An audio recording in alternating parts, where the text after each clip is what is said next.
Hello, I am Seth Bardu. This is the 27th Columbia Union Constituency Session Treasurer's Report. Let's go inside and meet my team.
In every entity, Treasury is the department charged with managing and accounting for the church's resources. In the Columbia Union, our ministry includes much more. We are here to also help to grow the people who manage those resources, helping them to see opportunities for ministry, see the needs, participate in the mission of populating Christ's kingdom, and, in the meantime, preparing them for greater service to the church and community. In today's report, we will look at how our team has worked to accomplish this in the last 5 years. First, let's look at how our information technology department serves our union. In this age of smartphones, tablets, and more, we are constantly asking ourselves, how can we keep our entities equipped for efficient service, connected to our members and to us, and keep our information secure? We support our mission by connecting people and data for efficient and effective communication. We give support to the union office, 8 conferences, 5 academies, and we give support for the accounting, payroll, as well as networking support, depending on the individual needs of each entity. If somebody has a problem with their computer or their server, or they can't figure out an accounting problem, they call us up, and we're here to help them get them back to work, getting things done again. During the past 5 years, we helped 7 sites convert to Adventist web-based accounting software. We also gave accounting and payroll support to the conferences and academies, and organized training sessions on payroll and accounting software issues. We've implemented server upgrades at 2 academies and 5 conferences. We put together a network security policy, setting standards for passwords, encryption, and data security. We started using cloud-based services where appropriate to reduce the need for hardware and IT support at local conferences. And we've adapted our services to an increasingly mobile workforce. Smartphones, tablets, ultra-portable computers, they've become ubiquitous over the past 5 years. And we've tried to keep up with technology advances and make sure the people we support can access what they need on any device, anywhere. With continuous advancement of technology, our IT department now has remote access to each of our entities, allowing us to provide IT assistance right from our office here at Columbia Union. This not only saves time and resources, but allows us to reach more people faster and more efficiently.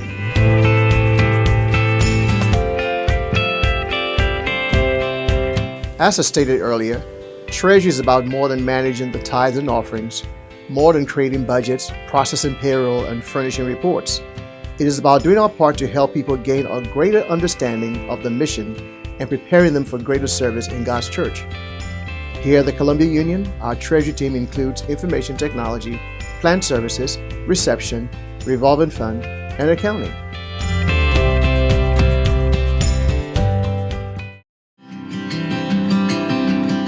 Well, 2 years ago, we started a mentoring program for treasurers and associate treasurers within our conferences in the Columbia Union territory. The reason why we did that was because It is very difficult to find trained personnel and to find trained people to staff our Treasury departments, not just in Columbia Union, but across our division. We currently have 8 individuals who are participating in this mentoring program. We have our associate treasurer here at the Columbia Union office. We also have associates and assistant treasurers in our conferences who are all participating. It is always important to understand the big picture if you're going to work in Treasury. Many times individuals have their own assigned positions and that's all they know. And we're trying to train individuals to get a global view of what it takes to run a financial institution, not a financial institution in our case, but in terms of financial piece of an organization. The mentoring program has helped me, especially as a new treasurer, in developing the leadership skills that I needed to be an effective leader. It has definitely given me the tools and resources to be great at my job as a personal level, as a supervisor, and as a departmental and executive committee member. Being able to express myself to the committee so they can understand. Being confident in my leadership skills in presenting the financial work. And it has also exposed me to different committees that I get to understand what goes on in different levels of the churches. So it was a great experience, and it still is a great experience because I'm learning a lot.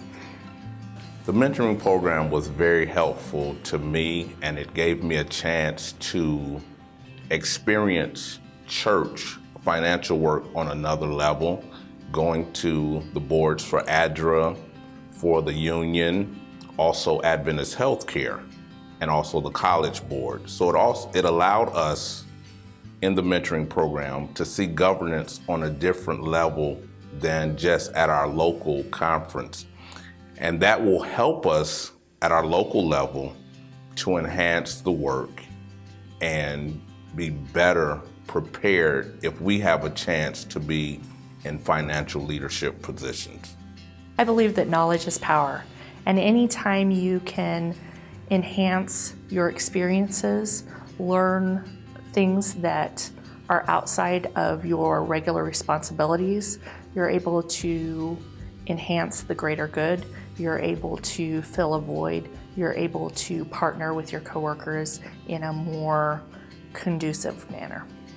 I think this mentoring program is going to be amazing across the union because it's investing in our young treasurers and all our young assistants that don't get exposed to every area of Treasury. And it's giving us the right tools to be better financial leaders. So I think it's going to be amazing all around. And I love that Seth is investing into the people in his union. There are several things that we do. One, we spend time reviewing books and reflecting on the content. We've attended several board meetings at different levels of the church. We've reviewed financial statements just to get a better understanding of what the numbers are saying to us. I've encouraged them to also do financial presentations at their local levels. And then in a more deeper sense, we've dissected financial statements, pulling them apart. What do these numbers mean? What implication do they have on what we do? So those are the kinds of things that we are doing in our mentoring program. Last year, we began implementing a local church audit program. We created a set of standards applied across our union. These standards meet accounting professional requirements for review of nonprofit organizations. And we have enhanced the review standards by adding additional requirements for our use. 3 areas stood out to me during our training at the audit seminar. Number 1, we learned steps to find the material misstatements in the financial information, which will help us to help the treasurer correct those errors. The second area was taking their current financial statement, turning it into more of a traditional balance sheet and income statement. This will be much more meaningful to the church finance committee, church boards, or to a financial institution if the church is so needing a loan. And then the third area I thought was very informative was learning uniform auditing procedures so that each of us are on the same page, we do the same steps. I could go to another conference if they need help, or they could come to me and help me. And then we could also train our new treasurers for the future to do those same auditing steps. In New Jersey Conference, we are a growing conference, and we need to have a program that serves every congregation, because we need to evaluate how these new congregations perform in order to know when they qualify to have a pastoral service and different other benefits.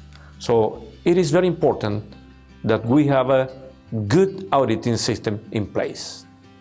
I was very pleased to hear the initiative of the union regarding this internal audit to the churches. Being able to have a way to check and make sure that everything is running smooth is very important to the church and the ministry of the church. That fosters giving, which probably will help the Lord to come sooner. We have created a learning environment for our financial personnel. Each year we invite Treasury staff from our 8 conferences, the academies, Adventist book centers, and university for a day of training and development. Here are 4 things we try to do. 1, the goal is to inspire our people. 2, inform with presentations by financial professionals and speakers. 3, interact and share best practices. And of course, lastly, build relationships with financial personnel across the Columbia Union.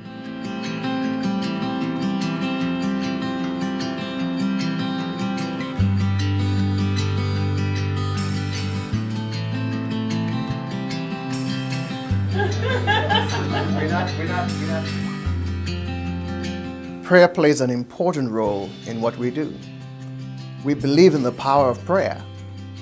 During our monthly staff meetings, we take the time to call and pray with various church leaders.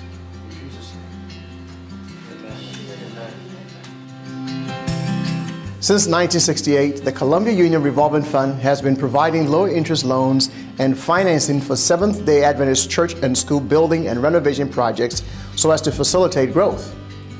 What started as a $200,000 fund with investments from members has grown to a $168 million resource that makes ministry possible.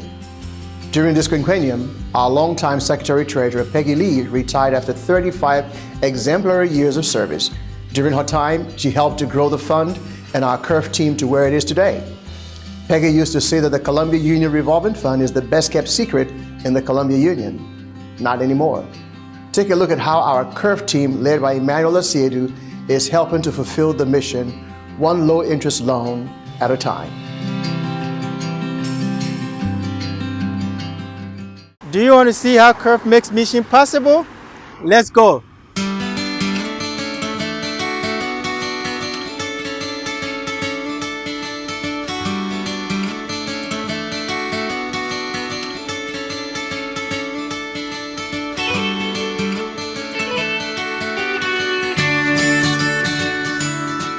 Last year, I joined CURF. I wanted to join a team that makes mission possible by providing low-interest financing to our constituent churches, schools, to acquire building and renovation projects.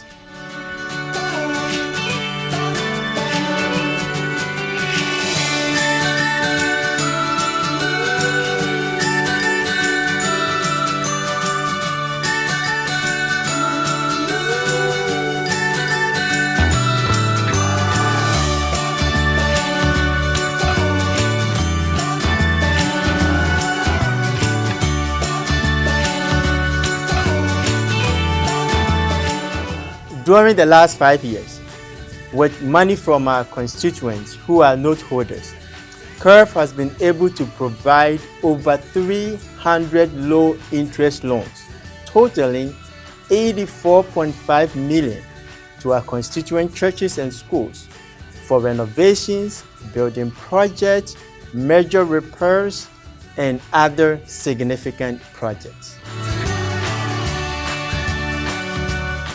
Here are a few projects CURF supported from across the Columbia Union. CURF provided some of the funds for Pennsylvania Conference's Reach Philadelphia Church to purchase a new building. New Jersey's Conference's Lake Nursing School is doing significant renovations and building additions with Curve's assistance. Curve provided loans for Pennsylvania's Landau Spanish Church to purchase a building. They celebrated with a special ribbon-cutting ceremony. With Curve's help, Chesapeake Conference's Waldorf Church is building a new worship center that is almost completed. Curve provided a loan to help Potomac's Restoration Praise Center with a $5 million project that included a multi-purpose gym, church auditorium, classrooms, and offices. Chesapeake Conference's Northeast Church was able to complete a significant renovation by tearing down their old building and building a new edifice which they dedicated to the glory of God.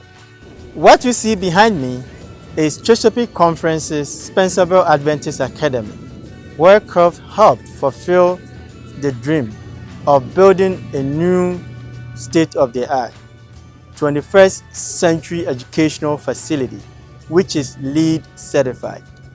In the future, I would like to see Curve providing low-interest financing to our constituent schools in order to help them with their building projects and renovations, in order to help train these young children who are going to be our future leaders. Some of them are going to be pastors, teachers, and even Curve workers. In the future, I would like to see more members investing their money with Columbia Union Revolving Fund. As you partner with us, you invest in the future leaders.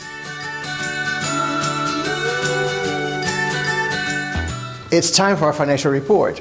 Carol and Tabitha, can you tell us about the financial status of the Columbia Union?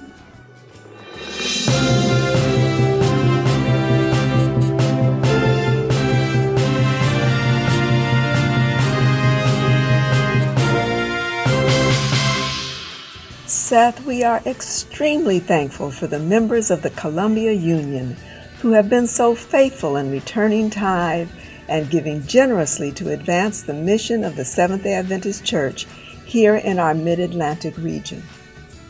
Those monies help to pay workers, support Adventist education, sponsor dozens of programs, projects, and initiatives, keep members connected and informed, address human need, and alleviate suffering in our communities and beyond. And in 2015, the union-wide tithe income reached a record $126.5 million. Total tithe for the quinquennium was $609.2 million. That is 7% more than the total tithe for the previous 5-year period. Now let's look at how that tithe was actually used. The Columbia Union retains 9% of the annual tithe income. In 2015, our portion totaled $11.4 million. The union's tithe portion was allocated as follows. Auditing received $535,000, or 5%. Washington Adventist University received 11%, or $1.2 million. The North America Division and the General Conference received 10%, or $1.1 million. $1.6 million, or 14%, went to retirement. We returned $2.4 million, or 18%, to our 8 conferences, and the union used $4.8 million for its operations. Now let's look at working capital. The North American Division recommends that church organizations maintain a working capital of 100% so we can function should there be an emergency and be in position to help conferences and organizations.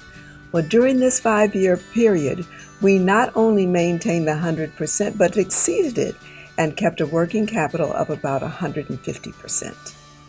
Overall, the Columbia Union is in a strong financial position to assist our constituent entities when a need arises. Well, this concludes the audited financial report for 2011 to 2015. And now back to you, Seth. Some years ago, I visited one of our hospitals in West Africa, sponsored by Adventist Health International. There I met a baby named Treasury who had some serious health challenges.